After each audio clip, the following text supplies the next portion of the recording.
Welcome into No Punt Intended, presented by Club Fantasy. It is officially the start of the new NFL year, 2021, March 17th, St. Patrick's Day, officially the start of the 2021 NFL season. And opening that season with us is the guy who closed the 2020 NFL season with us from the NFL Network and around the NFL, Marc Sessler. Thanks for coming on again, Marc. Hey, sure. And we were talking before the show, and I was like, "Hey, when was that? August or September?" Because it is just all a blur at this point. Like the last year has been spent doing shows where I can hear my two kids going absolutely nuts about 8 feet away, and so you just there's a guy typically mowing the lawn on the other side, so you're just doing your best to survive. And very good to be back with you. Thanks for having me. Anytime. Always welcome, Marc. Yeah, we say this to every single one of our guests, but anytime. We love having you on. This is incredible, and obviously this is your first time on with Ryan. And yes, so, we passed in the night last time our ships, yes. And it's good to be with you too. So yes. We've interacted on Twitter a bunch, so why not? Yes, exactly. Excited to have you on, and we're gonna start here because this is an entire show focused around free agency, which officially started today. Can we just cut the bullshit and say it starts on Monday every single year? It's so stupid. The tampering period. No, it's free agency. Everyone calm down. It's free agency. We're going to start with the New England Patriots because they decided to take every available free agent on the market on Monday. If you lived on, if you haven't heard any news, they traded smartly Marcus Cannon to the Houston Texans. Clearly that whole trading for who is their left tackle? I don't even know who it is at this point. Who's their Laramie Tunsil? Yeah, Tunsil. Yeah, so clearly Laramie Tunsil isn't working out. We're talking about Houston now. Okay. Yeah, they swapped. That flipped really quick. Jesus. Yeah, we're going quick, Josh. We're going quick here. There's a lot to get through. They acquired back Trent Brown from the Las Vegas Raiders for a 7th and a 5th round pick, not in this upcoming year, in next year's draft. They moronically re-signed Cam Newton, but he's not going to be the starter. That's all that matters. They signed 2 receivers, Kendrick Bourne from the 49ers and Nelson Aguilar from the Raiders. They signed 2 tight ends, probably the two tight ends, which we'll talk about in a second, Jonnu Smith and Hunter Henry. Jonnu for 4 years, 50, Henry for 3 years, 37.5. And then on the defensive side, they signed safety Jalen Mills. They re-signed Dietrich Wise, the defensive end. They get outside linebacker and pass rush specialist Matt Judon from the Ravens. Devon Gucho, I don't know how to say his last name. Godcho, thank you. D tackle from the Miami Dolphins. Ironically enough, they stole Miami's D tackle, and the Dolphins just signed Adam Butler, who in my opinion is the better defensive tackle. So very, very, very strange. And then they also signed defensive end Henry Anderson to a cheap 2-year, $7 million deal. I believe he was last with the New York Jets. I'm a fan of Henry Anderson. Doesn't do anything great, but he doesn't do anything bad. All around great end. We're not here to talk about defense. We're talking about the tight ends. So Jonnu Smith, Hunter Henry, I don't think anybody had them not as their 1-2 tight ends in free agency. And I think a lot of people had one or the other probably going to New England, or had New England in play for either both of these guys or just one of them, and anticipating at least one of them going there. Marc, both of them went there. So this is very reminiscent of the Aaron Hernandez, Rob Gronkowski days of Hunter Henry playing the Gronk role and Jonnu Smith playing the Hernandez role. How do you see them fitting, one, in the scheme of football, and 2, in the scheme of fantasy football? They're both so versatile. And I think I know that the fantasy community, when you saw Hunter Henry go the next morning, heads are exploding because these would have been 2 prime, breakout candidates somewhere else. I thought the Jaguars were a great lock potentially for Hunter Henry, to see what they have coming at quarterback. But in New England, I really trust them to find a way, Josh McDaniels, to unleash both. And I think it opens up what the Patriots can do right up the middle of the field. I think they're still, depending on what happens at quarterback, this will always be a team that wants to run the ball a lot. I really just think so. And so this only helps that. And to me, it's the I'm much more intrigued with this duo than what they added at wide receiver. Although I don't dislike Kendrick Bourne as a depth guy. The Nelson Aguilar thing, I just, these players that have the one kind of breakout year, they concern me when they get big money. But you're looking at both these tight ends, and Hunter Henry's had an interesting history, obviously, with the injuries. And Jonnu Smith, I think, is, someone that the numbers weren't there, but you can see that he can do everything. And I think it just creates versatility for this offense that last year was so stuck in the mud, so paint by numbers and hard to watch because you're not operating with the same weapons on the shelf. And so I think Bill Belichick, who turns 69 next month, was like, we're getting back to what I know we can do well, which is a 2 tight end offense. And I don't think that we've seen the last big move. And it's going to be a quarterback that completely complements all this. And I really view them as a team that's going to zoom up in the draft or aggressively try to, if something else doesn't happen between now and then, to find a guy that can make Hunter Henry and Jonnu Smith make sense. I don't really view Cam Newton as that guy, and I don't think many do. Ryan, you traded me. I traded for Jonnu Smith in our Dynasty League, and I told you I was going to tell you on Wednesday why you were wrong in trading him away. But you have both Jonnu Smith and Hunter Henry. And Nelson Aguilar. And Nelson Aguilar. Yeah. So you're the all Patriots free agency squad on your team. Let's just caveat, he has Travis Kelce, so he doesn't need any of these tight ends. But you gave away Jonnu Smith in Dynasty.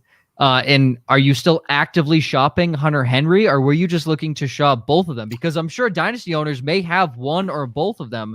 So what are you doing in this situation? Why did you get rid of Jonnu Smith, I guess? Why'd you get rid of him? Kelce helps. So I was already somewhat down on Jonnu. My biggest concern, and I do think Mark is right, that they're going to make a change. That's such a drastic change from going from a team that ran the fewest 2 tight end sets last year to now having arguably the best tight end duo in the entire league. I don't know how well they're going to adapt to that change. And then I'm down on Cam Newton. I was not of the mind when they took you a year, but you're there. Yeah.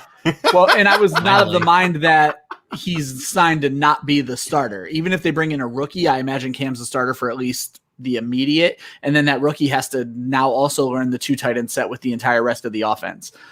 If Jonnu were there by himself, I view him as almost exactly what he was in Tennessee, just because there were so few pass attempts in New England last year, and there clearly should be passing the ball more, to where he's a back end tight end 1, a top 10 tight end.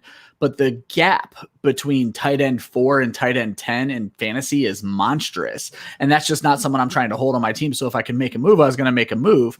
I wanted to get back into the draft. I've heard, the first 2 rounds of this year's rookie draft are where you want to be. But then I turn around and flip that pick today to get Corey Davis, because as we do, we write an article about a guy and fall in love with him. And I wrote an article saying how I think the Jets are a good landing spot for Davis. So I went out and acquired Davis in every Dynasty League that I'm in, because that's the kind of guy I am. Read my articles and you know exactly what I'm trying to do in fantasy football.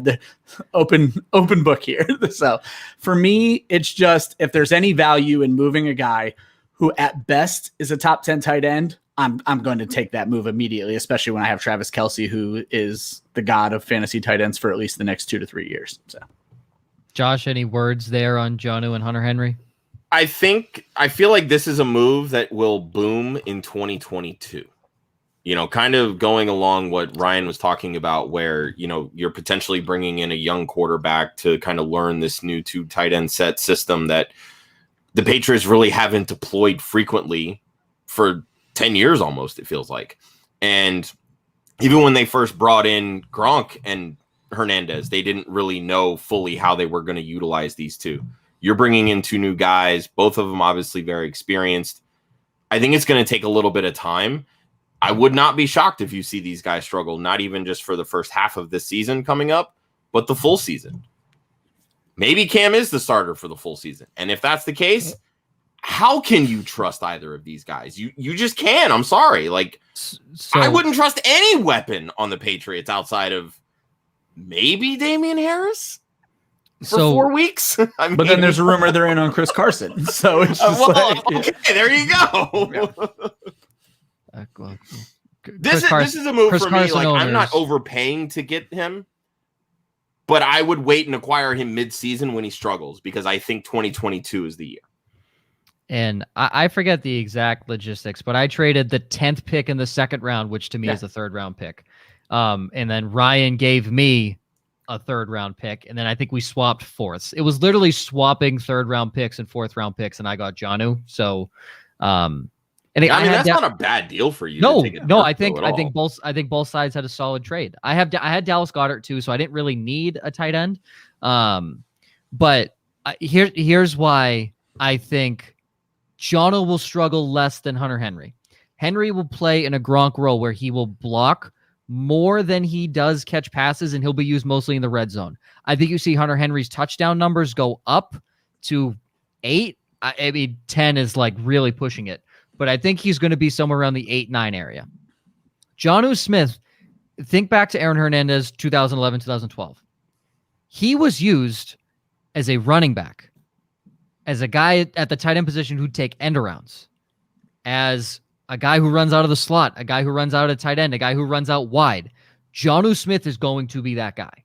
And as athletic as Aaron Hernandez was, Jonnu Smith is more athletic, if not the exact same amount of athleticism. So I think they're going to use him exactly in the Hernandez role like they did back in 2012. That's why I was so, okay, I saw Jonnu Smith available. I want him now. I want him now because I think he truly will be utilized more than Hunter Henry in this offense, just based off of past history. If he is what he was last year, great, fine. I still have a starting tight end, and I traded 3rd and 4th round picks. But I think Josh is right. Don't overpay to get him. Don't get too excited if you're a Patriots fan and be like, oh yeah, Jonnu Smith, we got the best tight end on the market. Jonnu Smith will be used in blocking and goal line situations because he is weirdly, for his athleticism, an unbelievable blocker. Like, he's really good in the trenches for his athleticism. So he'll be on the field. My assumption is 95% of the snaps because he's going to be used everywhere. I think this low key takes a ding at Damian Harris because of how much they're going to utilize Jonnu Smith, but I wouldn't worry about it too much when it comes to Harris. I think if you had him as, a low end RB2, high end RB3, I don't think it changes. Well, I really if Cam's don't. the quarterback, what Cam does at the goal line kills. It Harris doesn't matter. Anyway, so so it doesn't matter. All right. We'll end there on the Patriots. Also, I'm just going to do a brant anytime there's a signing. So brant. Matthew Prater, former Lions kicker, has signed with the Arizona Cardinals. So for those of you who are Matthew Prater owners, beware. He is now kicking. Actually, that's huge news for Matthew Prater owners. One, because Arizona has no clue how to score in the red zone. Yep. So that's big time. That is big time if you're a Matthew Prater owner. And he's kicking indoors again. And he has one of the biggest legs in the NFL. So I think he has an earring too, if I'm not mistaken. Crucial. If you like, that's the kind of information that I'm trying to bring to the show. I love it. Yeah. One more news to report from Rappaport. The Jaguars are trading Josh Oliver, tight end, to the Ravens for a conditional draft pick. Oliver has been hurt much of the last 2 years. Another big athletic guy. I think he's out of San Jose State. Yeah. Somebody that could potentially fill in behind Mark Andrews. Yeah, because I saw Jaguars inked James O'Shaughnessy again, and they brought back somebody. Oh no, they brought in Manhurts from Carolina. So and Urban Meyer brought back Carlos Hyde from his 2012 Ohio State days. So we're running the wagon back. I spent all of yesterday defending Carlos Hyde, which is something I never thought I would have to do. So stupid. Everyone that was like, oh, the Jaguars won't go they're going to be better this year. Nope, they're going to go 4-12 because Urban Meyer is going to sign his entire 2014 Ohio State squad. Carlos Hyde hasn't been good in the NFL. He's only been good in college. So good job, Urban. You're off to a great start with your team. Chris Manhurts, your starting tight end. Good job. Okay. Low risk quarterback deals. That's the next step here. Dak, obviously back with Dallas. That was released last week. Taysom Hill signs the biggest deal in NFL history, but it's fake. So what does it matter? That deal shows you how stupid the cap is in the NFL. That shows you whatever cap space. The Saints were $65 million over the cap. Doesn't matter. It literally doesn't matter. Yeah. The cap is useless. Absolutely useless. But they signed Jameis Winston to a very incentive-based contract, 1 for 5.5, and I believe you can get up to 12 in that deal. So Taysom Hill and Jameis Winston going to battle it out for the starting job down in New Orleans. Andy Dalton signs to be presumptively the starting quarterback in Chicago at the moment. 1 year's $10 million. Jacoby Brissett signs to be the backup in Miami. 1 year, $7.5. Shocking. The more former Patriots players going to play under Why am I blank? Brian Flores. Thank you. Blanking on the coach's name. Tyrod Taylor signs to be the starting quarterback in Houston. Which credit to Mark. I was checking out your free agent article, your like wish list article from early March, and you had Tyrod Taylor going to Houston. It was matching a player with a team, and I thought the Texans at that time did not seem like a place where you're going to get everyone wanting to go. You know, they're flush in total chaos, and I was like, Tyrod Taylor makes like the perfect sense here for them, and we can spend another offseason with some poor reporting crew having to tout Tyrod Taylor as an NFL starter until September 8th or 9th when a rookie takes over or he gets stabbed. Or he gets stabbed. Right. Yeah. That whole situation. So it's very predictable. Okay. Sorry. I see this interaction happening on YouTube. Josh, you're a moron. Shut up. I don't want that. Matt, I like the first guy you put on there, Trey Lance. I think Trey Lance has the probably of all the top 4 guys. You know, Mac Jones is flipped in there, but you have Fields, Lawrence, Wilson, and Lance is normally the 4th guy. Some people have Mac Jones as the 4th. I think Lance has the best probability of falling to 15. I would agree with that. I would like Trey Lance, and with how aggressive the Patriots have been, I think there's a shot because they have spent, I think over the last 10 years, they spent like $300 million in free agency. And just this year alone, they spent 150. So I think it's higher than that, even at this point. It's higher now. Yeah. Yeah. I mean, they're just going completely polar opposite than before. And I'm with you there. I totally think they're trading up for someone, and I wouldn't totally count them out for Deshaun Watson based on Nick Casario's relationship. I mean, I just think the Patriots are not going to roll out Cam Newton. It's going to be someone else. And like I said, sorry, Ryan, quickly, I like Cam Newton as a backup. I think he's a fantastic leader. And Lee brings up the point, would you have a team captain or a guy like Cam Newton on the bench as a backup? Would it be more likely they cut him? Lee, his contract is dirt. Like it's an all incentive based contract. So I don't know if Cam would be a backup, but I think keeping him as a backup wouldn't be a bad thing. Go ahead, Ryan. I was actually just going to ask Mark's opinion with both the Saints quarterbacks. Do you have a favorite who you would like to see starting or who you think might be the starter there, since they both kind of got the same deal, if you will? I've always been into Taysom Hill, but I think what happened last season was a little bit extra, a little bit much. And he kind of, I don't see him as a starter personally. Jameis, you know, we all know the pluses and minuses there. I think this is a Sean Payton. This is a challenge to him. He talked about this, that he wants like a true competition. And I hope it is a true one, but I don't think we're ever going to get to a point where you don't see Hill speckled into the offense like here and there, because Peyton cannot get away from that. I mean, he even did that with Jameis Winston last year on a couple deep passes. So I do think you're going to get the closest will be to like a shuttling between two guys in certain situations, which those don't ever really work out that well. And I do wonder if like a year from now, the Saints are completely about a different quarterback situation, or if they too might not be really aggressive and climb up. We had Jeff Duncan on, who covers the Saints, on our show, and he thought that there was a possibility that there's something else happening here, that beside the funny money for Taysom Hill, that they are a candidate to leap up and get a quarterback in the draft. So TBD. They've cleared a lot of cap space too. Yeah. And I mean, shedding a lot of that now magically, and it plays into future years too. So I mean, just look at what the Patriots did last year in preparation for this year. I think you could very well see the Saints essentially trying to do something similar, so that it gives them a little bit of leeway to make those types of moves, whether it's in the draft or free agency next year. Yeah. Two things to wrap up the quarterback deals here. If Winston's the starter, it's going to be a big wake-up call from check-down safety man Drew Brees to I don't give a F Jameis Winston throwing the football. So Saints fans, be prepared. And you're going to have to see Michael Thomas run different routes. That's all I got to say. Well, yeah, because slant routes and stop routes ain't going to cut it. And then Ryan Fitzpatrick to Washington. Really, really, come on, Washington. Taylor Heineke, get out of here. Taylor Heineke is a younger, more agile, less facial haired Ryan Fitzpatrick. Let the boy play. Please let the boy play. Oh, you know what? I like this move more for fantasy than I do real life. I do as well. I think Heineke gives them a better chance to win in real life, but Fitzpatrick for receivers and Terry McLaurin's going to have like 17 targets a game if Ryan Fitzpatrick is the starter and 1,700 yards. Yeah. Like look what Fitzpatrick did with Devontae Parker. Now put Terry McLaurin in that situation.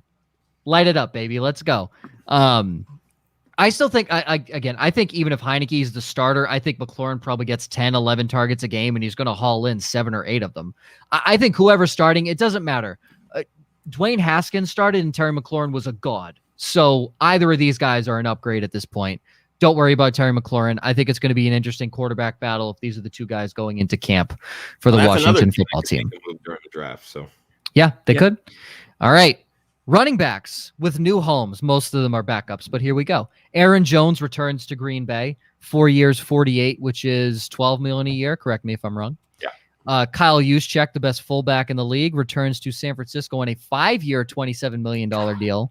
If we compared fullback contracts, Kyle Juszczyk is like the Bill Gates and yeah, I think he's making more over the life of his contract than all the fullbacks combined. Yeah. Like, it's unbelievable. Kyle Juszczyk is Warren Buffett, and every other fullback is my financial situation if we're comparing everything. Accurate. Thank you. Carlos Hyde signs with the Ohio State Buckeyes, 2 years, $4.5 million. Jacksonville Buckeyes, get it right. The Ohio State Buckeyes. They're weird. They're playing in Jacksonville for like the next 7 years. It's big strange. Ohio crowd down in Florida. They want to get out of this cold weather. So yes, I'm true. sure. In our my buddy. Oh my God, I'm like freaking. I'm blanking on. Your buddy, and you don't even know his name. I'm literally blanking on names. Richard, who runs the fan show, he does an amazing job over there. He is a 49ers fan, so he's a big juice guy. Devontae we did Booker, not know that was his nickname on our show, by the way. We stumbled across that. I never heard of that. You never go like on Pro Football. You ever like on Pro Football Reference and they have the, I don't know who's organizing it, but the database of various nicknames, like Tom Brady is the Pharaoh, apparently. And like, I don't know, well, what vetting system are these names going through? But Juice, he uses that himself. Yeah. Juszczyk. So fair I saw someone allude to that not knowing the nickname either. They're like, are we bringing OJ back? Like, what is going on here? Right? We haven't heard Juice since the 90s. Devontae Booker signs with the New York Giants to presumably back up Saquon. Malcolm Brown signs with the Miami Dolphins. Jamal Williams signs with the Detroit Lions, 2 years, $7.5. Lamar Miller back in the NFL, signing with the Washington football team. Just another old, decrepit running back signing with the Washington football team. You know, it's Adrian Peterson light. Very, very light.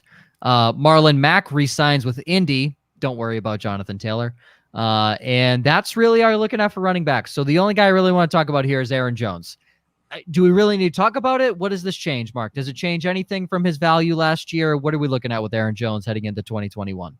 Well, I guess Jamal Williams being gone. I mean, I think Aaron Jones can do it all, and he can be a part of the passing game. And I think that grows, if anything. I mean, if they were going to at some point put a ton of faith into AJ Dillon and move on from Jones, that would have been interesting to me. I wouldn't have done this. This is a team in a Super Bowl window. Jones, 30 touchdowns over 2 years. I think he's 5th in the NFL history in yards per carry. He's just been consistent. He gets better. And I know that there's this, I get the whole pain, the running back thing, but I look at like Aaron Jones, I look at like Alvin Kamara, I look at Nick Chubb, and I say, you don't move on from someone who's woven into the identity of your team. I mean, plenty of teams I just don't think that fits for, and you wouldn't pay the running back. You move on, you get younger. Like, I think early on it was like, would Jones go to the Dolphins? And I thought that may be a possibility, but they have a ton of draft picks. Like, they are a team that maybe you don't do that and you go draft someone. But he works in Green Bay. He's a known quantity for a team that is like itching to get to the threshold and get into the Super Bowl. So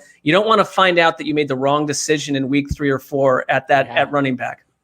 So that's I like it. It's $13 million guaranteed. It's not over 4 years. This is not the worst deal on the planet. But it also just shines a light on last year's draft class for the Packers, and it's just like, what the hell were you guys doing? Yeah. You go through and you spend a 2nd-round pick on AJ Dillon, hand your existing running back a 4-year deal. You got Aaron Rodgers, he goes out, wins MVP, but then wasted a 1st-round pick on a quarterback. It's like, you should be maximizing this window, and they're not doing it at all. Someone even brought up their 3rd-round pick was that Joseph DeGuara or Josiah DeGuara. DeGuara, yeah. And then they're tendering Robert Tonyan. So. Yep. Josiah DeGuara, yeah. I want to rewind quickly back to our running back free agency preview with Kate from Ball Blast as she laid into me for my Leonard Fournette as my third running back pick. And she's like, oh, I would have taken A.J. Dillon 2 rounds later. Oops. Haha, Kate, joke's on you. Joke's on you, Kate. For fantasy, I like this for Jones because it frees up probably 30 to 40 passing targets, and Dillon doesn't seem to be the kind of guy who's going to take many, if any, of those. Dillon's going to see carries, but it's not like Williams wasn't. Williams was averaging over 140 touches over the last 4 years. So there's going to be plenty of work for each of these guys. The biggest concern, touchdown regression, has been a concern for Aaron Jones. It's basically his nickname. Let's go put that on Pro Player Reference. Well, I mean, he did regress. Oh, and he did. Yeah, from what, 16 to 9 16 or on the ground or something. Yeah, but I mean, but then you look at the positive regression, quote, so to speak, with Rodgers, who went from 27 to 48. Yep. So obviously he's coming back down to earth. So where are some of those other touchdowns going? I still think Jones is going to be a 9 to 12 touchdown guy. But now Dillon's going to be, all right, how does he work into this mix? Because I don't see how you can't give a 250-pound running back carries inside the 5. Yeah, I think it's going to be a headache for fantasy managers because I think what you're going to end up seeing happen is Jones is going to dominate carries from 10 to 10, and then Dillon's going to come in and vulture those touchdowns. But all in all, Jones is still, in my opinion, going to be a top 5 fantasy running back. I only wanted him to go to 2 places. Mark, you touched on the other one. I wanted him in Miami simply because of how they choose to use their RB1s there. Or I wanted him to stay in Green Bay because exactly what Mark said, it works. And in fantasy, I mean, obviously this is the real NFL, but in fantasy, you stick with what works. So. Yep. How do you positively regress? That doesn't. There may be another word we could apply there. I'm not sure what it is. It's progression. You progress. Yeah, exactly. That's the word. I actually tried to have this fight years ago when I first got onto the fantasy scene. I wasn't big enough then. I doubt I'm big enough now. But man, I also have hated positive regression. So it's a noble fight, though. I think you're on the right track. I appreciate it. It's so stupid. It's progress. It's progression. Yeah, so stupid. But before we move on here to some of the receivers, Ryan, you wrote a couple articles on one, Jamal Williams, the former backup to Aaron Jones, and Carlos Hyde, the 2012 Ohio State University stud, who will now rekindle his relationship.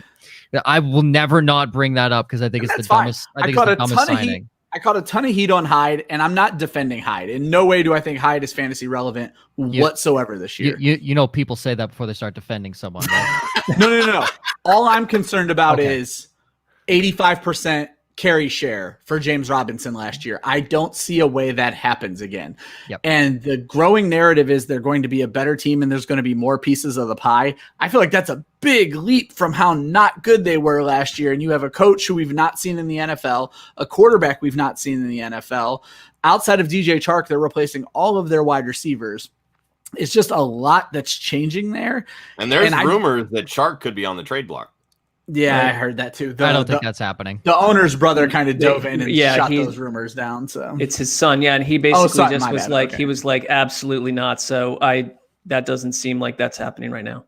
Yeah, I don't think Chark's a true 1, but if you put him if he's like a 1B, Chark's dangerous. I'm sorry, you don't get. Yeah, that's what they need to get there is a second sturdy wide receiver, and then they did.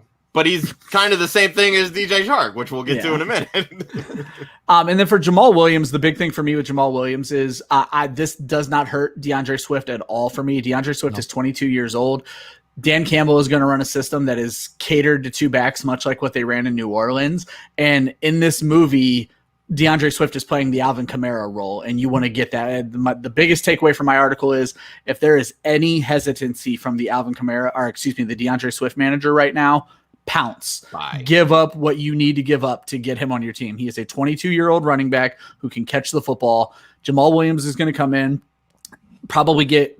I think it's going to be similar to what he saw in Green Bay. I wouldn't be similar shocked to if what he we gets saw out of 120 Latavius Murray, what we saw out of Mark Ingram when Kamara was coming up.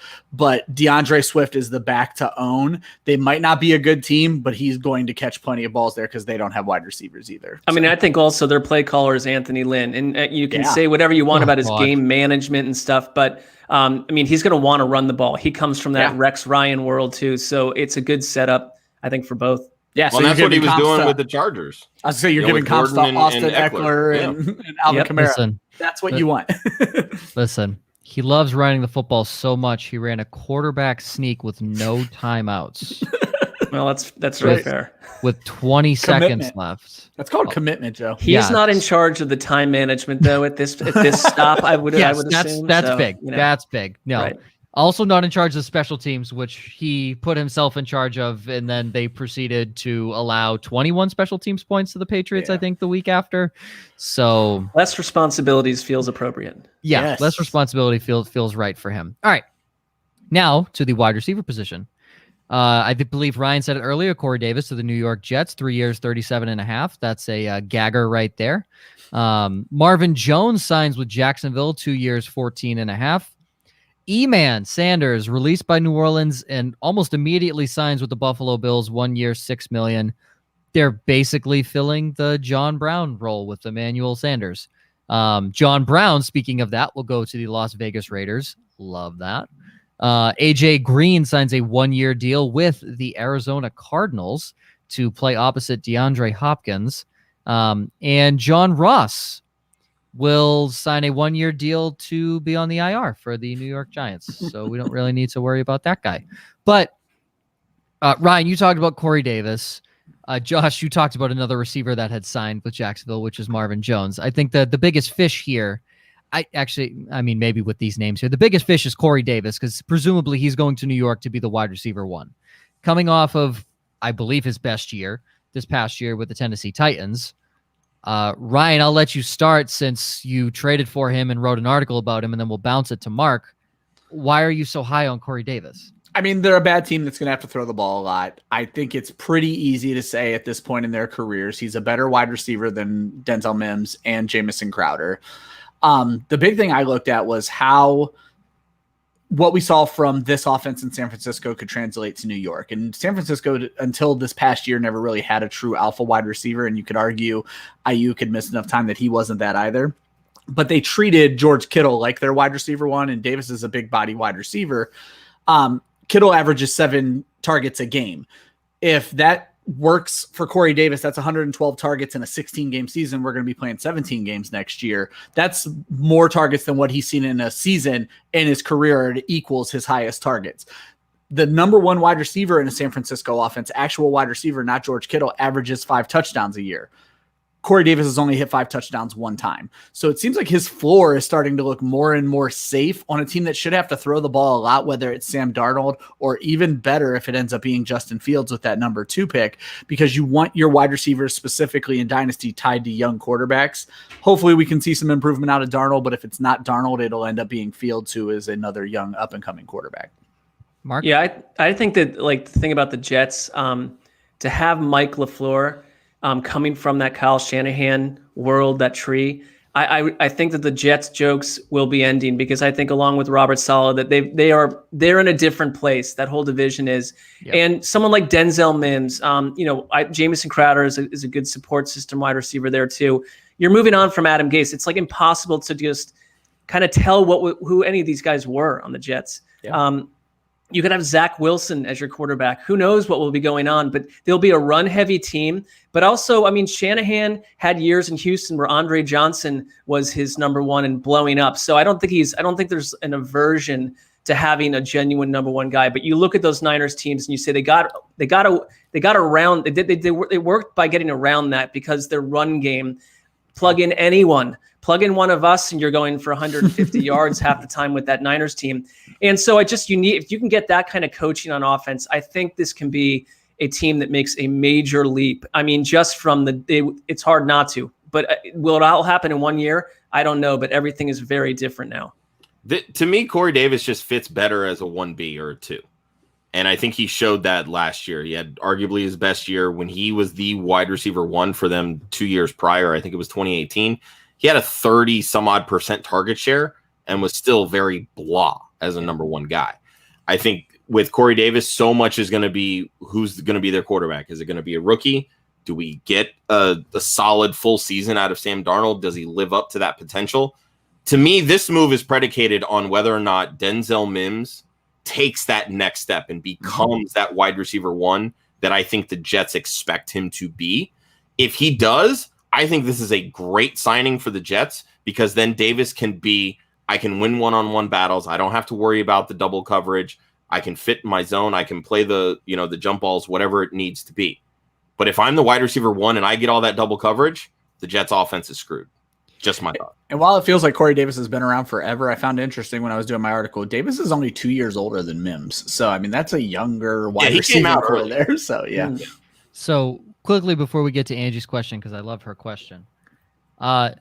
Corey Davis 6 times a year is going to see a combination of Stephon Gilmore, Tre'Davious White, and Byron Jones. But all the corners in the NFL are trash, right, Joe? All the corners in the NFL are trash, but at some point, Ryan, ready? So you know those Febreze trash bags? Yeah. Yeah, so like Gilmore and Jones and Tre'Davious White are Febreze trash bags. They're still trash, but they smell better. So they're like a little better than your average. Mark, just to let you in if you haven't caught it, Joe literally anytime we try to bring up a corner's name, he just tells us how bad they are and how they can't cover anybody. It. So yeah, I'm getting the sense, not into the position. Okay. I love Stephon Gilmore, but he had a bad year last year. But again, he's seeing 3 of the game's top cornerbacks, 6 games a year, with currently either going to be a rookie quarterback or Sam Darnold. Corey Davis isn't even in the top 30. Wow. Doesn't even sniff it. Doesn't even sniff it. I don't care if he's the 1 or he's the 2. He won't sniff it. I think at all, because easily top 24 and pushes top 20 pretty easily. No, he's not, because the second cornerbacks for the Patriots are J.C. Jackson, who led the league in interceptions, and Xavier Howard, who was second in the league in interceptions. Does Corey Davis lose points if there's an interception thrown? No, but if those guys are playing coverage on him, guess who's going to win the jump ball? Not Corey Davis. I don't know who the second DB is in Buffalo, honestly, but I'm not too worried about it. It was Josh Norman, but he's a free agent too. Yeah. Well, Josh Norman is garbage. Like, you want to talk about a real trash bag? That's Josh Norman. On the field, hasn't been good since generic brand. He's not even considered Glad. Yeah, no, he's literally like, yeah. You have the Glad Febreze trash bags are the AFC East corners, and then Josh Norman is like the Great Value brand that like breaks when you try and put like too much food in there. That's Josh Norman. Febreze is loving this. It's free advertising. We will take your money. Free advertising. So this is actually we were about to move to the side. So Brent very quickly, because Adam Schefter has tweeted, Rams tight end Gerald Everett is signing with the Seattle Seahawks, so his career is over because Seattle hates tight ends. Let's get to Angie's question. Actually, they just hate Jimmy Graham. Everyone just hates Jimmy Graham. I take that. He had a top 6 season there, though, his first or second year. Ryan, I don't want to hear it. I don't want to hear it. So Angie asked, you think Larry Fitzgerald will hang it up? And Josh, I know you have thoughts, but quickly, should he? Yes, 100%. He needs to retire as a top 3 wide receiver ever. He's basically fighting Randy Moss for number 2. You then look at who his teammates are going to be. He's going to come back for another year because he's going to be playing as the 4th receiver in between Hopkins, AJ Green, Christian Kirk, Larry Fitzgerald. He's going to come back for another year, in my opinion. But should he hang it up? Yes. Josh, to you.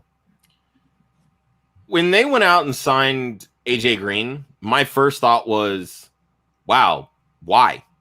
Like, you have Fitzgerald in the slot. You obviously, we know what DeAndre Hopkins is. And Christian Kirk is slowly kind of making those strides. If you go out and you bring in AJ Green, you're thinking, in my opinion, I'm thinking one of 2 things. One, his old ass is moving into the slot because he can't beat outside corners anymore. Like we saw that last year. I don't know how you have over 100 targets and only catch 48 balls. That's a problem.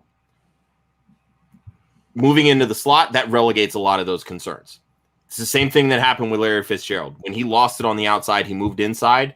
That helped jump keep his career going. And I think you could see a similar situation with AJ Green. But if you're content with keeping him on the outside, now you've stunted Christian Kirk. Now, I understand 2 years ago, the Cardinals, and even last year, they were top 2, top 3 in the league in 4 wide receiver sets. This is a format that they like to run. But you also spent a second-round pick on Andy Isabella a couple of years ago. Now you've basically thrown that pick out of the water. So I just like this move to me, just again, it signals one of two things. You've lost faith in Isabella and Kirk, and you just want to run it back with the veterans, or you're planning for Fitzgerald to leave and you want to bring in someone else and let them run the slot. I don't think Fitzgerald's coming back if after this move. That would be my guess, and they probably already know.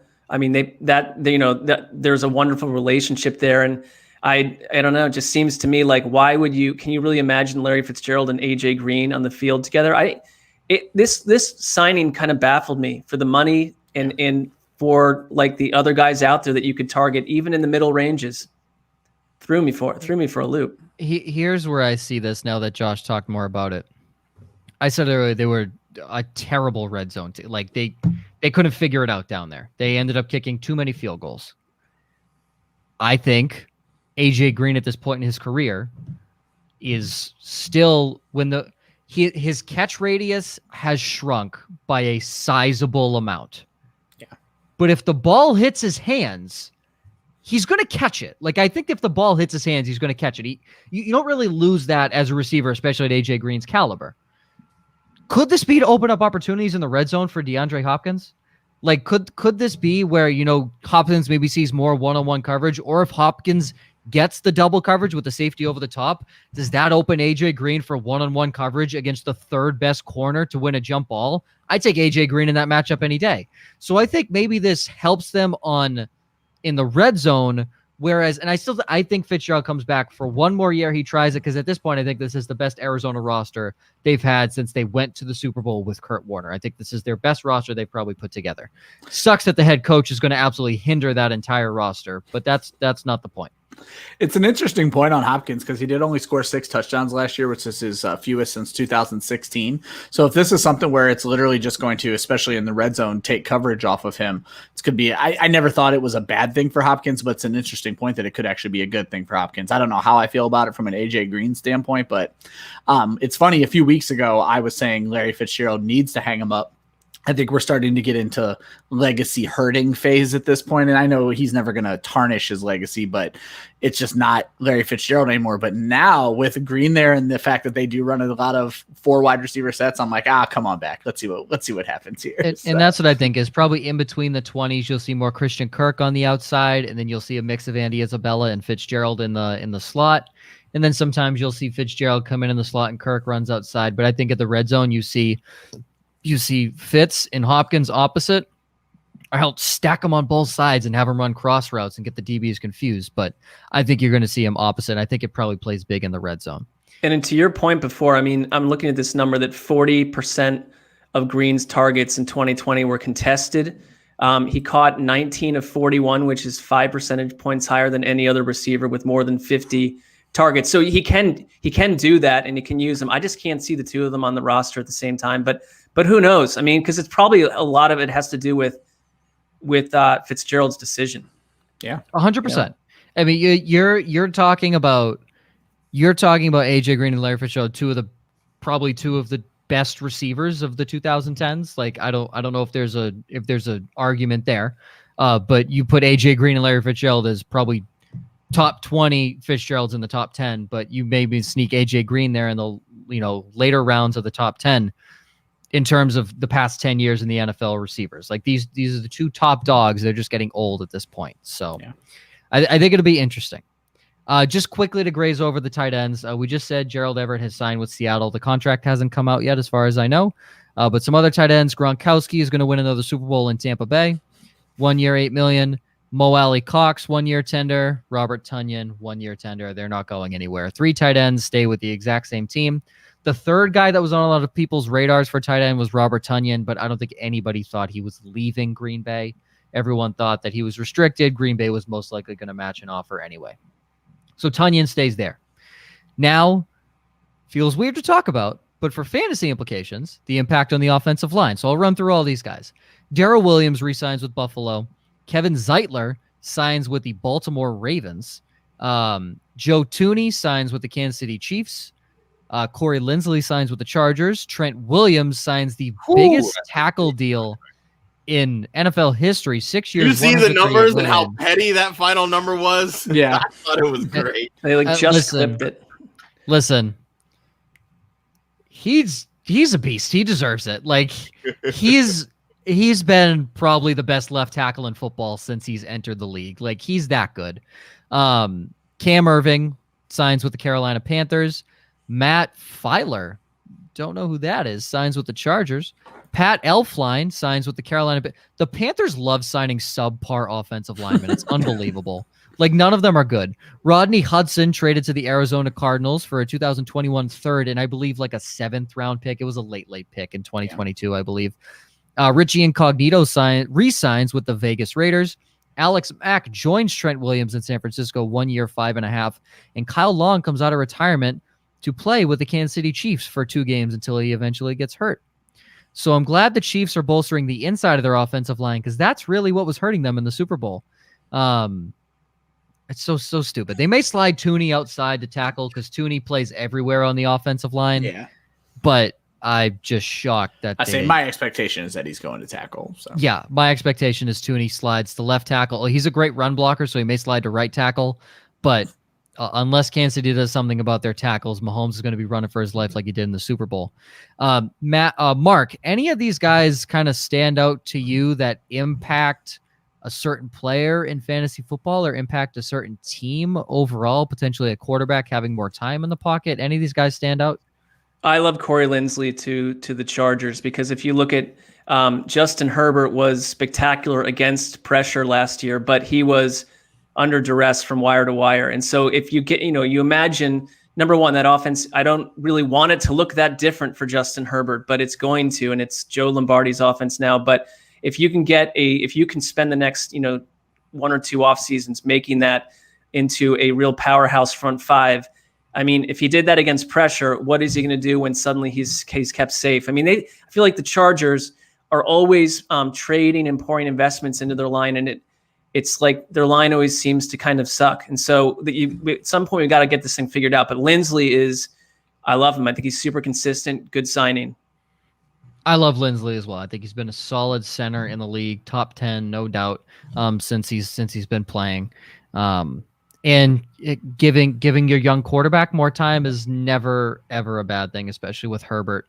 Yes, he can move, but if you give him 3 or 4 seconds to sit in the pocket and sling it downfield, he's got the arm strength to fit it in any hole. And Filer, the guy you didn't know, was the starting right tackle for the Steelers, and he's going to be at the Chargers too. So they bolstered that line quite a bit. Nice. Yeah, he was filling in for Zach Banner, I believe, who was on IR most of the year.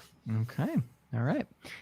Matt brings up Kevin Zeitler to the Ravens should be real good. And Matt, I thought that as well. And then I believe Josh pulled these numbers from Pro Football Focus, and this is something that's going to have you hesitate. So in 2019, he was the 7th ranked guard in 2019. It's pretty damn good. A grade of 76.4. Who knows what the hell that grade means, but it's a 76.4. Solid C. Yeah, solid C. In 2020, he was the 32nd ranked guard in the NFL, 26th in pass blocking, and 38th in run blocking. So if we're going off the assumption that he's 2020 Kevin Zeitler, maybe not so good. Yeah, not so good considering his run blocking was very below average, actually a failing grade of 63. In the entire Baltimore Ravens identity is run the football. Not good. You could also say about those numbers, though, that it's a little bit easier to block for Saquon Barkley than it is for Wayne Gallman. And so you're going to have an improved situation in Baltimore where it's an established situation and you're blocking for really good running backs and a really good running quarterback. So, sorry, he just quickly said, holy cow, so he sucks. I mean, if we're wrapping it up with a bow, yes, Matt, he is not good. And again, look at the situations, too. I mean, you're going from a team that, Jones was hurt. I mean, Jones is. But hold on. I don't even know what Jones is right now. Well, and they weren't allowed to run the ball last year. They had no option to run the ball last year. But even when Goldman was running, it wasn't great. And I don't think that was solely a product of the offensive line. It was just he's not that good. He's not Saquon Barkley. It's that simple. Yeah. I mean, he's missed I think one start or something since 2014. He's durable too, so they needed that. And I mean, he was in Cleveland. He was really solid. That was a test in Cleveland. He came over in the OBJ trade, right? No, he went over to New York. Oh yeah, that's right. And your offense went from Pat Shurmur's offense to Jason Garrett's. I mean, neither one of those are premier play callers in my book. And it's sometimes it just boils down to your offensive line coach, and they could transform stuff. I trust that when the Ravens sign a veteran, I'm just like, okay, I'm going to trust this because it seems to work out. On offense, not always the case, but yeah. I think, just Ravens fans temper expectations because Marshall Yanda to Kevin Zeitler isn't, the great. I know Yanda retired. I was going to say Yanda retired before 2020. Yeah, they had he retired on that line last year, though. Yeah, they were a mess. Marshall Yanda was gone, so don't expect. They lost Ronnie Stanley. Yeah, and then they had to flip Brown from right tackle to left tackle, which when Brown wants out the door, so and now he wants to leave. Right. He thinks he's better as a left tackle, which I know he was in college. So, well, he also probably sees that Lamar Jackson can't win more than one playoff game, so that's a real big issue if you wanna ring. That's the heart of it. Yes, that's the heart of it. That's the heart of it. I will still stand by my statement forever. A run first quarterback will never win a Super Bowl. Stand by that statement. We'll never deter from it. All right, on to the defensive signings. Now we're making great progress here, guys. Good job. I just like to point out that to Ryan and Josh, who said the Bucs won't be able to re-sign Godwin and Shaq Barrett, y'all go F yourselves because the cap is bullshit. And I was going to say, I didn't realize that it was literally all imaginary. The cap was imaginary. Yeah. I will say this, though. Kudos to Shaq Barrett because he took less. When you look at what Bud Dupree signed for, when you look at Trey Hendrickson's contract, you look at Leonard Floyd's contract. So Barrett should have got $100 million compared to those. I agree. Josh, it's almost like someone said he would take less money to play with a quarterback who would help him win another ring. It's weird. Who said that? It's weird. Some guy who had Tom Brady as his quarterback for 20 years knew that guys that wanted to play with him and get a ring would take less money to win a ring. Well, Who said that? Let's not pretend Chris Godwin's happy about his situation. Yeah, he hasn't signed long-term yet. He's only got and that was who I was really talking about. Yeah, that's where the whole discussion came. Exactly. I know that's instinct, Joe. I think that's just good instinct. You just seem to have, it's 20 years of knowledge built up there. With Tom Brady. Yeah, Mark, it's almost like these guys didn't believe me when I said Cam Newton was going to be the worst quarterback in the NFL and then proceeded to choose them as their start of the week. So don't tell me about the worst quarterback in the NFL last year. Cam Newton. Hey, there was a season that I was telling people that Brandon Weeden was going to make this tremendous leap and couldn't have been within 8 minutes of the season started. I realized that was an utterly wrong prediction. So that's my last year with Dwayne Haskins. I was comparing that offense to the Jameis Winston Tampa Bay Buccaneers offense. I said, you wait, he could do this.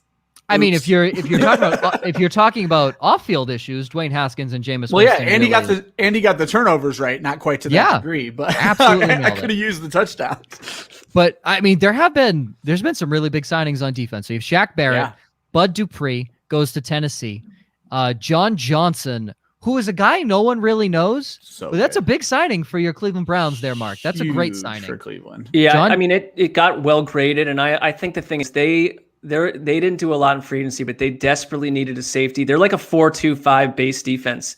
And they had Grant Delpit as a draft pick last year that got hurt. They had a trade for Ronnie Harrison who helped, but they had so many injuries in the secondary that it was a need. And I thought they got a guy who is just, he's talking about in the Rams, just being incredibly smart, like a super, he can run your offense. He was their play caller. So I like that too. Smart guy will probably play up in the box for them because he's a heavy hitter. Ronald Darby signs with Denver, 3 years, $30. Trey Hendrickson goes to the Cincinnati Bengals. Obviously boomed last year with the New Orleans Saints, had a few really good games. Danico Autry signs with Tennessee. Leonard Floyd signs with the Los Angeles Rams. Carl Lawson signs with the Jets, and so does Jared Davis. Yannick Ngakoue signs with the Raiders. Dalvin Tomlinson, this is a quiet one for IDP owners. Go back to Linval Joseph. For the Giants, yeah. Yes. Dalvin Tomlinson, go back to Linval Joseph's days in Minnesota. Linval Joseph was a startable defensive lineman and defensive tackle in fantasy football. Dalvin Tomlinson, same build, does the exact same stuff that Linval Joseph does. Don't sleep on Dalvin Tomlinson when it comes to IDPs come redraft this year. Shaq Griffin. You're paying Leonard Williams $21 million a year is why the Giants lost out on Dalvin Tomlinson. But Mark, does he have an earring? That's I'm real gonna question. look into that. I'm gonna look into that for you, and I'll get back to you. It's only Ryan. It's only it only matters if the kickers have earrings, because then that gives them street cred. If the kickers have an earring, it's street cred. Right, Prater has some edginess to him because of I love Prater. the jewelry. Yeah. Okay, I love that. Prater. Shaq Griffin leaves Seattle and signs with the Jacksonville Jaguars. I think that's a great signing for the Jaguars there. He'll play opposite C.J. Henderson. Leonard Williams, we already talked about, re-signs with the Giants. 3 years, $63 million.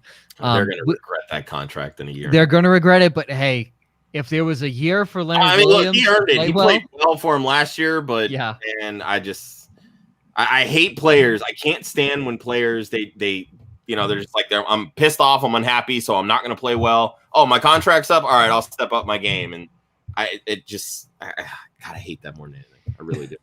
Janoris Jenkins, who was released by the New Orleans Saints, signs with the Tennessee Titans, who I didn't know this, released Adoree Jackson.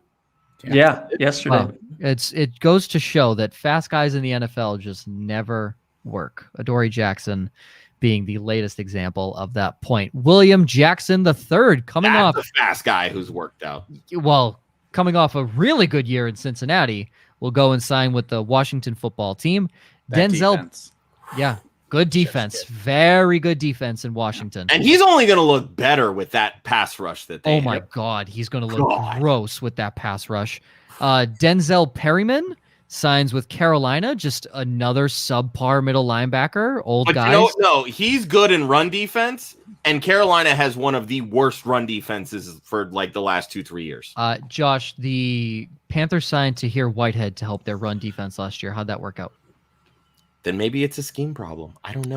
Yeah, I think it is. Perriman is good at run stuffing. I know this. I watched the kid in college religiously. Just telling you. Yeah. Okay. Well, it's the carrot. Once you put on a Panthers jersey, you forget how to, play run defense unless you're number 59, Luke Kuechly. Also, really to bolster that run defense, Hassan Reddick, the speed rusher on the outside. This I like the contract.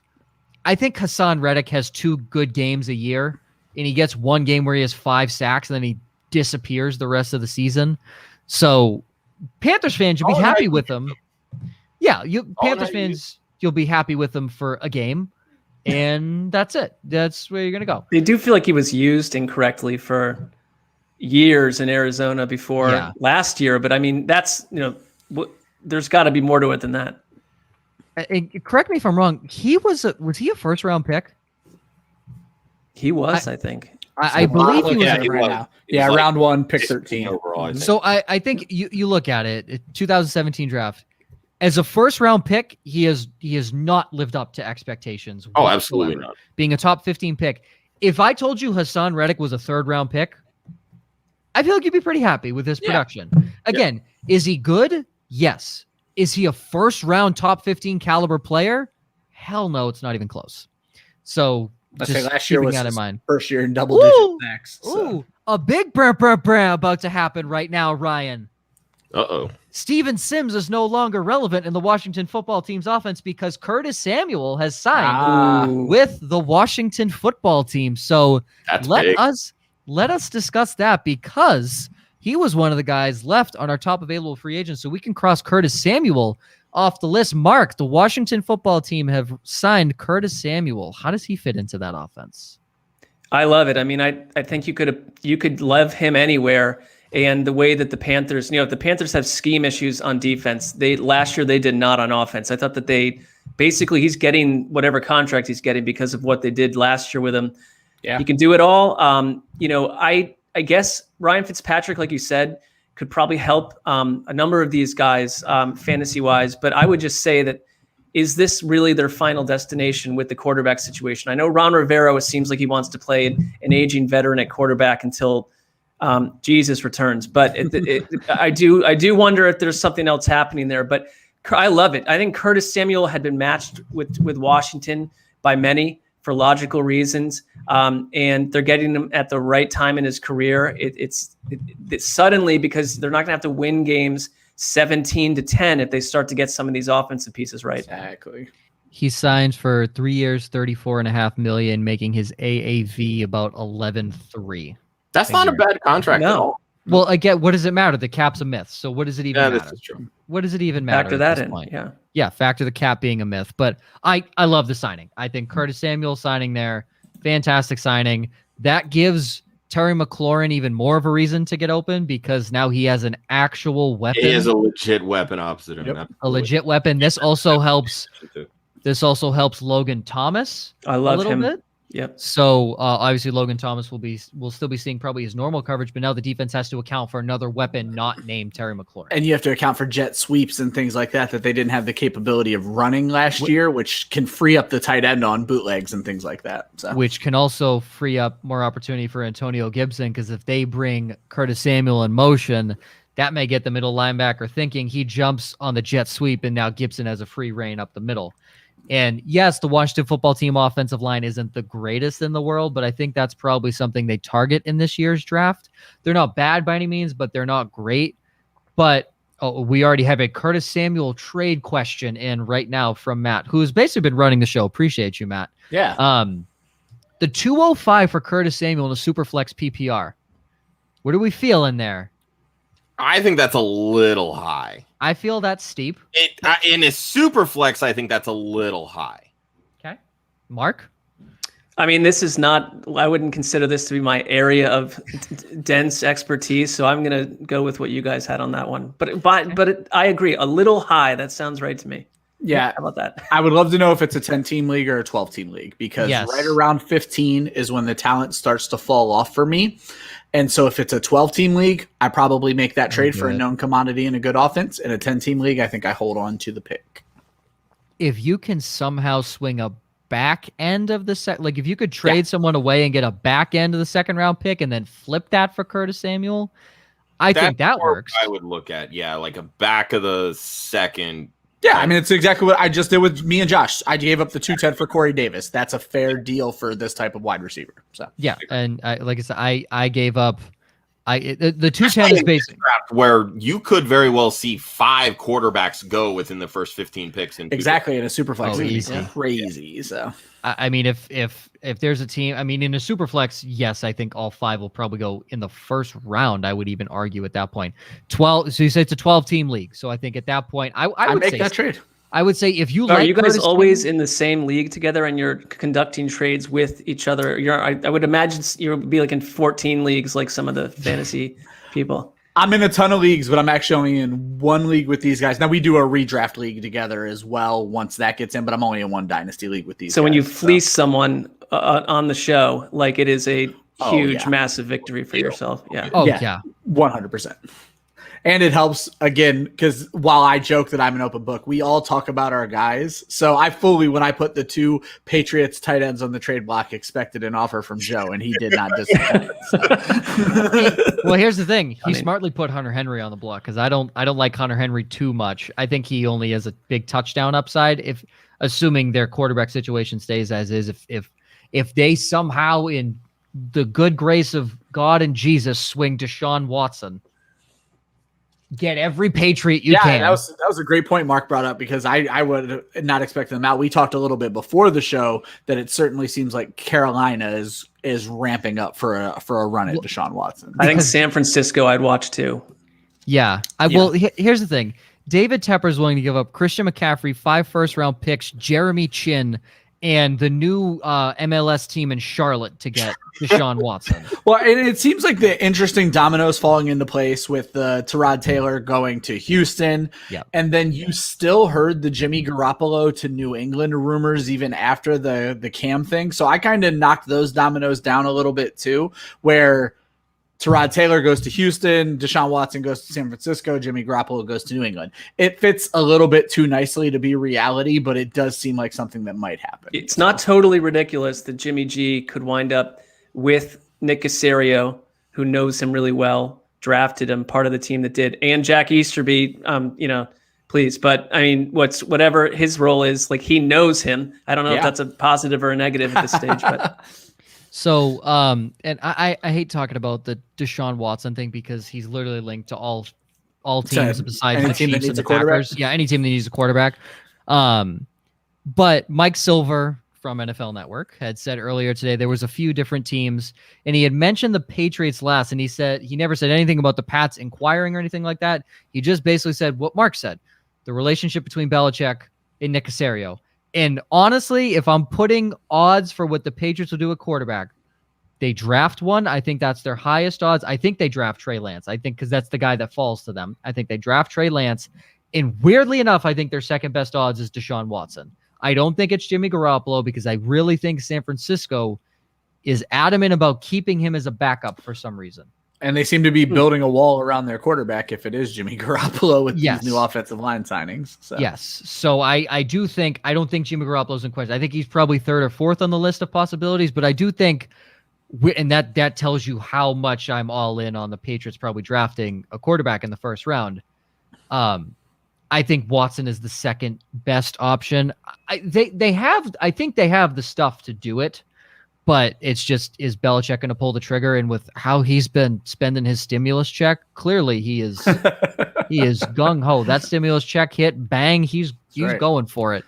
So I think that's the second best odds. But where Deshaun Watson's going to end up is a mystery to everybody. Absolutely no one knows. Even Deshaun Watson doesn't know. So I think there could be nowhere too. He could hold out. I mean, like that. Yeah, I don't think that the Texans are realistically looking at the fact that Deshaun Watson's pretty clear about the fact he's not going to play for them. And it's nothing to do. He may like their head coach. David Culley seems like a good guy, but David Culley isn't the reason that he's annoyed. So it's like they've got to wake up and get as much value as they can because this seems irreparable. Yeah. Yep. Here's a fun question with the moves that Washington's made and the offensive pieces they have and now the defense. How desperate do you think they will be to try to move up in this draft to get their quarterback to take advantage of this window, whether that's draft or even in free agency? Well, they took their quarterback 2 years ago. He's now on a practice. I wouldn't say that they took their quarterback. I think that they were just like, hey, we need a quarterback. We'll just settle for that. With Samuel being there and then Ron Rivera being there, does Trey Lance not feel like the perfect guy for them to go get to? Like that one seems really interesting to me. So yep. Oh, Trey Lance fits in a lot of different places. Well, that's true. I mean, Trey Lance fits today's NFL. Yeah, I think he fits really well with Carolina. I think he would fit with Washington. I think he would fit with San Francisco. I think there's a lot of different places he could fit, but yeah, I'm not singling out Washington here. I think that they need to. This is their window, and I don't know that. Look, we all love Fitzpatrick. He's such a great dude, great personality. Right. He knows how to win, but he hasn't really won. If you know what I mean. I don't know that you can expect that now at 39 years old. He's going to be this year. I think that Fitzpatrick in a lot of his situations has been relied on. And I'm not saying Fitzpatrick by any means is going to go on and win a Super Bowl here, but he's been relied on a heavy part of his team to carry. Mm-hmm. And bad teams. Bad teams. Cincinnati teams, bad Buffalo teams, bad New York teams. Now Ron Rivera is basically saying, can you get me 21 points a game? Because our defense is going to hold him to 17. And I don't like that strategy. I hate that strategy by a coach. But strategy. You're exactly right that I think he just wants a quarterback he can trust. I don't think that precludes them from being aggressive and moving up in the draft a little bit. Yep.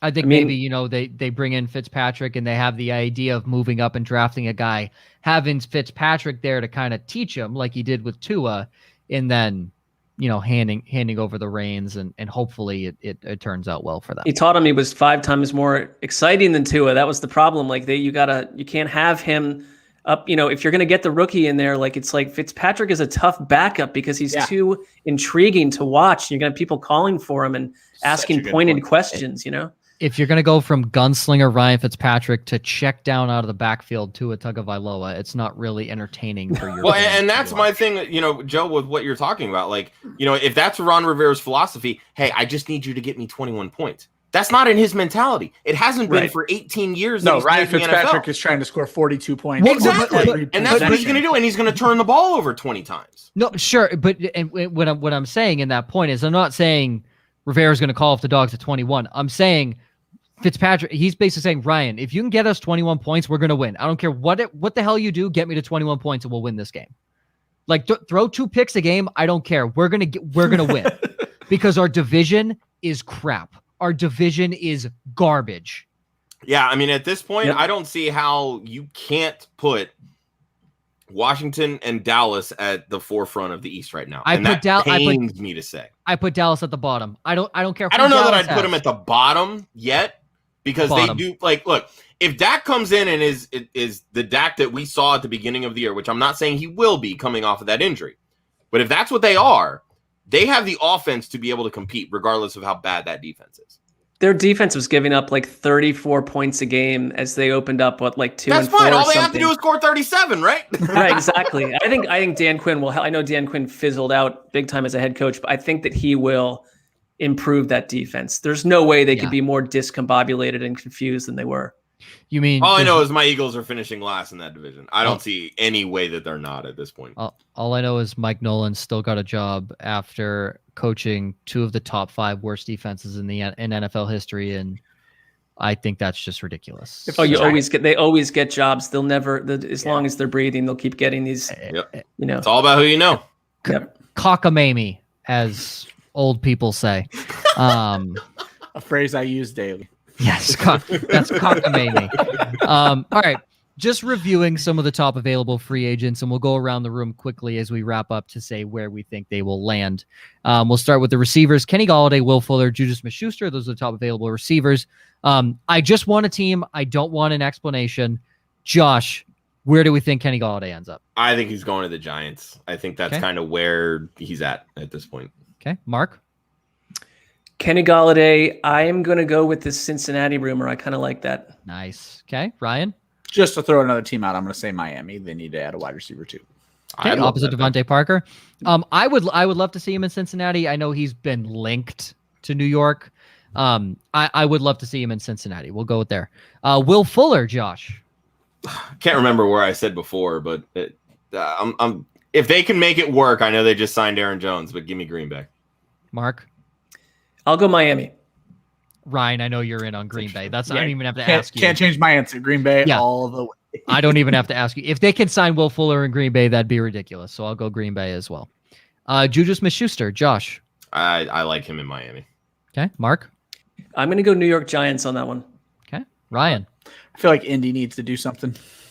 They need to do a lot of things. Yeah, they're saving money though for Nelson and Braden Smith and Darius Leonard. So. But I don't think Juju be that expensive. I like the Indy pick. I'll piggyback on Indy. I like that pick. Running backs: Chris Carson and Leonard Fournette. Starting with the Mr. Fumble himself, Chris Carson. Josh. I like Pittsburgh as a low price option there. Cheap option. Yep. Mark. Yeah, and my little matches article that's lost on the internet now. I picked him to go to Pittsburgh too. I agree with you. Nice, Ryan. I'm going to stick with any other coach is going to bench him for his fumbling issues. I want him to stay in Seattle. So I would agree for the sane of fantasy owners. You better hope he stays in Seattle. Every decision I make is for fantasy owner sanity. Yeah, you better hope he stays in Seattle. And Leonard Fournette, Josh, I know you're gung ho Atlanta. I don't think it'll happen, but that's honestly where I want him to go. I've heard the rumors that Seattle's in on Fournette, so we'll see what happens. I like Fournette. I think Fournette in Seattle would be good. Mark. I'll have him go back to Tampa Bay, maybe. Run it back, baby. Run it back. It doesn't matter. Bring everyone back. Tampa James White too. Listen, when I saw the rumors that James White was linked to Tampa Bay, of course he is. Yeah, I had to change my underwear. Essentially, that's all I had to do. I had to change my underwear. So, and if you're listening, players of my dynasty league, if, I will probably overpay for James And White. if you're listening, James White, go to Tampa Bay. Yeah, James White, please go to Tampa Bay, please. Ryan, where would you like to see Leonard Fournette? I'm still in on Atlanta, but I'll throw Pittsburgh as the other team, one of those two. Okay. So. I think Atlanta's a great option because you always have Arthur Smith coming off of Derrick Henry's 2 best seasons he's had. As Arthur Smith as his OC. I also don't think I think Leonard Fournette in Seattle is also another great option, despite Seattle getting rid of Jermaine Ifedi, who is one of their best run blockers. So that's something that kind of hurts there. I won't even discuss. I guess we can. I don't even. I'll just name these guys. Villanueva, Alejandra Villanueva, and Mitchell Schwartz. Keep an eye on the Chiefs for Villanueva. Obviously, that makes sense. They jettisoned both their tackles. They need somebody. If Villanueva hasn't signed yet, he may not crack that big money contract that we've seen guys like Bakhtiari, Trent Williams sign. And they went after Trent Williams too. Yeah, they really want it. So they're ready to pay someone, and there aren't a ton of them out there. Yeah, and he's got to be ring chasing too at this point. So he's been in the league for a while. Yeah. I'm gonna be, if they bring Villanueva in as their left tackle, that Mahomes is getting sacked 3 times a game. Villanueva is just too slow. He's too slow. You're playing Joey Bosa and Melvin Ingram twice a year. You're getting sacked. So it's not Jerry Tillery too, who popped off the scene last year. Not happening. Edge rushers: Justin Houston, Jadeveon Clowney, and is that Melvin Ingram? Melvin Ingram, yeah. Oh, I didn't know he was a free agent, so I apologize there. It's still Joey Bosa, but Melvin Ingram also free agent. Jadeveon Clowney should just retire because he's not that good. Justin He's one Houston, of the most overrated first-round picks that's come in the league in a really long time. It's not even a question. If this was 1980 and he needed to run stuff, we'd talk about Jadeveon Clowney as a top 5 defensive end in the league. As a pass rusher, if he didn't pop that kid's helmet off at Michigan, no one would know who Jadeveon Clowney is. He's a lot like, and I know maybe this is a bad comparison, but like we talk about Brandon Graham as, a good defensive end in this league. He's somebody that can he can put pressure on a quarterback. He can hurry them, but he doesn't nail down those sacks, but he plays good run defense. But Brandon Graham, run defender. Yeah, Brandon Graham has never been a $20 million a year defensive end. Jadeveon Clowney just needs to understand, this is my lane. Yep. This is who I am as a player. I'm okay with that. But I feel like he's going to be on like 1-year contracts for the rest of time. Yep. Yeah. He's a hired gun. Yeah. He likes money. For linebackers. I also like money. Everyone likes money. For linebackers, is that Jayon Brown? I think so, and I think he signed. Just re-signed with Tennessee. Tennessee. Mm-hmm. Quan Alexander was just released. Quan Alexander and KJ Wright. KJ Wright's basically at the end of his rope. He'll probably get a 1-year, maybe 2-year deal. Big linebacker who played with Seattle on their Legion of Boom. He's been linked to New England for some reason. I wouldn't hate the move. I don't mind aging players in New England because for some reason Bill Belichick's just a god with them. So I wouldn't mind KJ Wright. I like him. And then for DBs, is that Anthony Harris, Richard Sherman, Casey Hayward, and Patrick Peterson. I don't think Patrick Peterson leaves Arizona. Honestly, I think Arizona resigns Patrick Peterson. Casey Hayward's interesting. Casey Hayward has his moments where he's just downright awful. But Casey Hayward, I do like more often than not. So I think Casey Hayward, whatever team gets Casey Hayward, if you can get him as your second guy, or maybe even slide him into the slot if you have good enough DBs on the outside, I think you'll be happy with Casey Hayward. I know Josh and Ryan have no clue who any of these guys are. Oh, stop. Stop. I know who Patrick Peterson is. I know who all of them are. I just don't care. Well, just come on, Ryan. Play IDPs. Just because I don't play an IDP. Well, Ryan does actually. I do. And I win. I win championship belts. Yeah. I can see Richard Sherman. He's linked to the Saints. I can see Richard Sherman he'd fit with the Jets really well with Saleh there. So, Jets, with Saleh, yeah. Can I rope back to Ryan saying he wins championships in IDPs? Didn't you ask me for advice in IDPs? In like 1 week. So you are entitled to one 14th of my championship. That was ironically it was championship week. But all the money went to Women's Sports Foundation. That is true. So it all went to the Women's Sports Foundation. Obviously, a great cause. But I do want to take 1/14th credit in championship week for helping you pick the correct runner. Also, Faith got like 5 of the best free agents because of me. Foy Aluakun, I called that 5 weeks before everyone was on his ass. Yes, Faith. That's actually the same league because Faith was in a different division and finished 4th in that league, 3rd or 4th. You should be getting paid for this consulting work you're doing, Joe.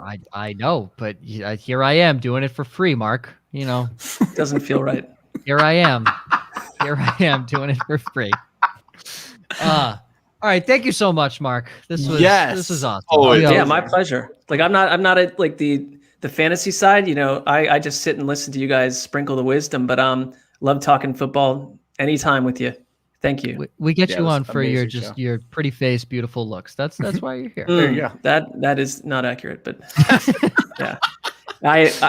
We'll have to do this like maybe before the season, and I'll have to try to remember what month this was. This was March. I'm gonna write it down. But we're gonna put you on the spot on the intro of the show. Oh, the intro.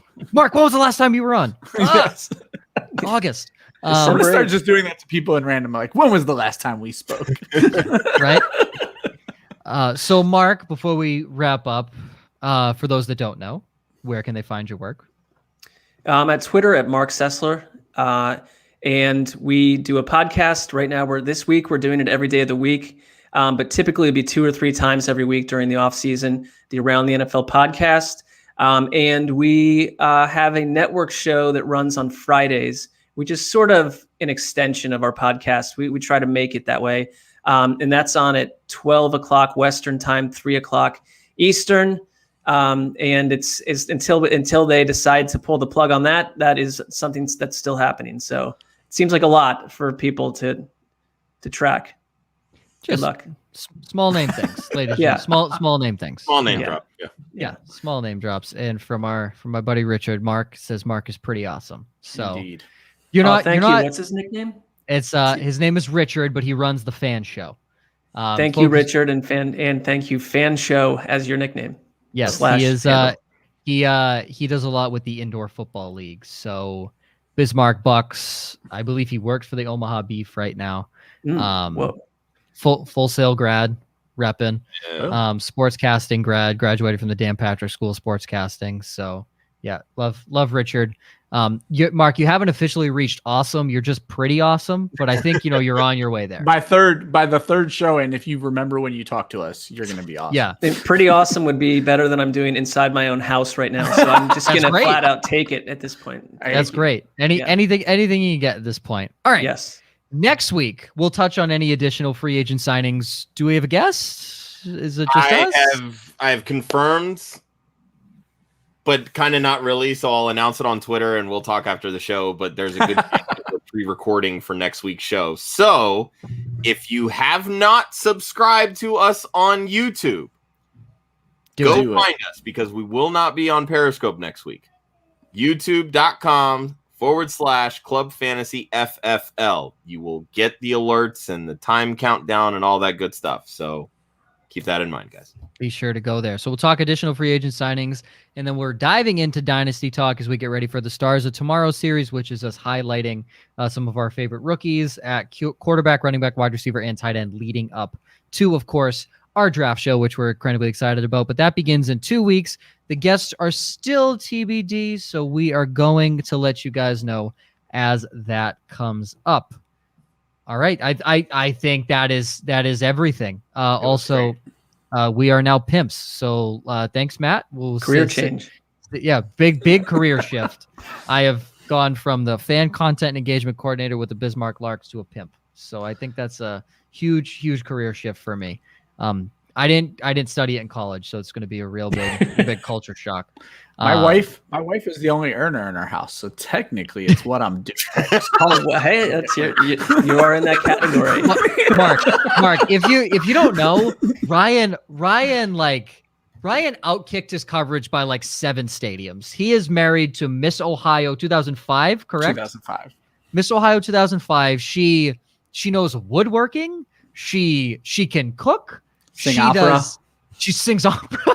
Well, I know you do something really special. I'm not sure what it is, but I know that there's got to be traits that you're bringing to the table here. That sounds two like big you've things. done a nice I got job. in on the ground floor. We've been dating since we were 16 years old. There you go. And I'm hilarious. So, I mean, that will go a long way. It does. Hot girls. And she's making the money. I mean, I think you've hit a home run here. I have. I'm in way over my head at this point. Yeah. Well, literally the Devin Hester of returners at this point. The Devin Hester, Cordero Patterson of returners at this point. I'm so changing my Twitter bio now. That is amazing. So I am so glad that this happened. You're welcome. You're welcome. All right. For the One Hudsonian, the Fantasy 5, and Mr. Marc Sessler, you can follow Club Fantasy on Facebook, Twitter, and Instagram at Club Fantasy FFL. The URL is clubfantasyffl.com. Always remember, defense wins championships, offense wins fantasy football. Be sure to subscribe to the YouTube page because we may not be live next week. So you'll get the recording that will pop up same time on Wednesday. It'll still pop up at 7 o'clock Eastern on Wednesday, as we always do, but it may just not be live. So if you want to ask us any questions beforehand about your free agents, also tweet at us or DM us on Twitter or Instagram. We will see you guys next week.